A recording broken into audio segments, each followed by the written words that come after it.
Hello. Yeah. So yeah, thank you very much. Thank you, Stefan, and thank you for the very interesting presentation highlighting entry points for the energy sector in Ethiopia. A couple of words about the program I work in. It's the EU Energy Initiative. We are hosted by the GIZ in Germany, and we are an instrument of the European Commission and several member states, working since 2004 in... Is it fine?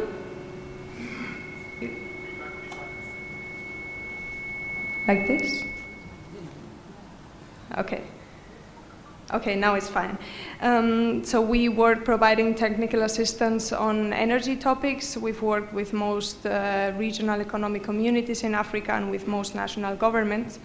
And because energy is increasingly an urban topic and cities are acquiring more competences in the energy sector, we also provide services to cities now where 80% of the energy produced in this world is actually consumed. So extremely relevant. So some comments to the study provided by Pegasus.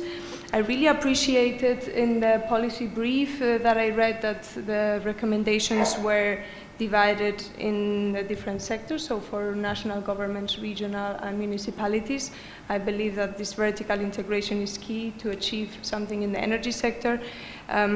Unfortunately, for many of us, energy is still very much a national competence in many areas, especially talking about planning, grid infrastructure. These are national competences, but cities do have a lot to say, especially in topics like energy efficiency or energy access, which are closest to the population.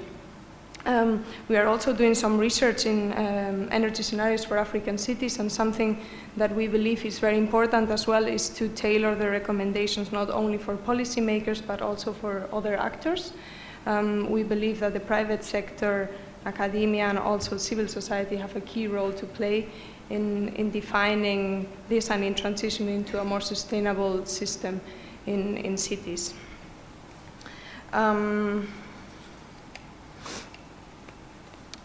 A second topic that I really liked was that the policy recommendations were focused on providing and enhancing the enabling environment in cities with regulation and policies and strategies. But one of the issues that we found in our work in UAPDF is that in many cases the regulations are there, but they are not enforced.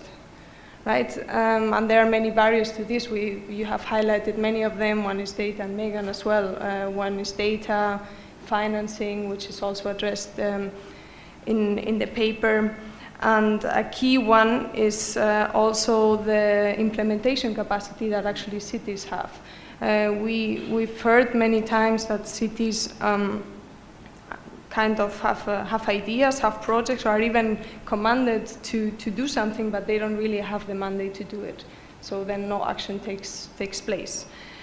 Also, you highlighted very relevant to us is also the human resources, basically how many people are sitting there, or whether they have the skills to implement this action.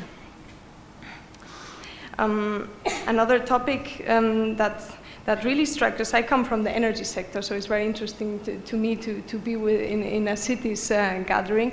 And in the energy sector, we usually have a look at these issues from a renewable energy perspective, energy efficiency, and also energy access. And my perception is that many times when we talk in cities about the contribution to climate change, we highlight the role of renewable energy, energy efficiency, and the contribution of energy access is not as acknowledged. And energy access has a key role to play, maybe less in mitigation in many ways, but for climate change adaptation, to building more resilient communities. If communities have access to good quality power, they will be stronger in case of any issues related to climate change. And the last remark I wanted to make, you talk about different technology barriers and the quality of the grid. is also important to take into account when analyzing how to increase the penetration of renewable energies into the grid, the cost of the renewables, the levelized cost, but also the intermittency cost of renewables. Because in many cases in Africa, you find a lot of penetration of hydro and geothermal in East Africa, which is baseload, but solar and wind come with additional difficulties of cost for backup and these types of things. And this also requires a system-wide planning, which at the same time is at national level. So that's why I really appreciate when these topics are dealt in a vertical way where the national institutions are also included. Thank you.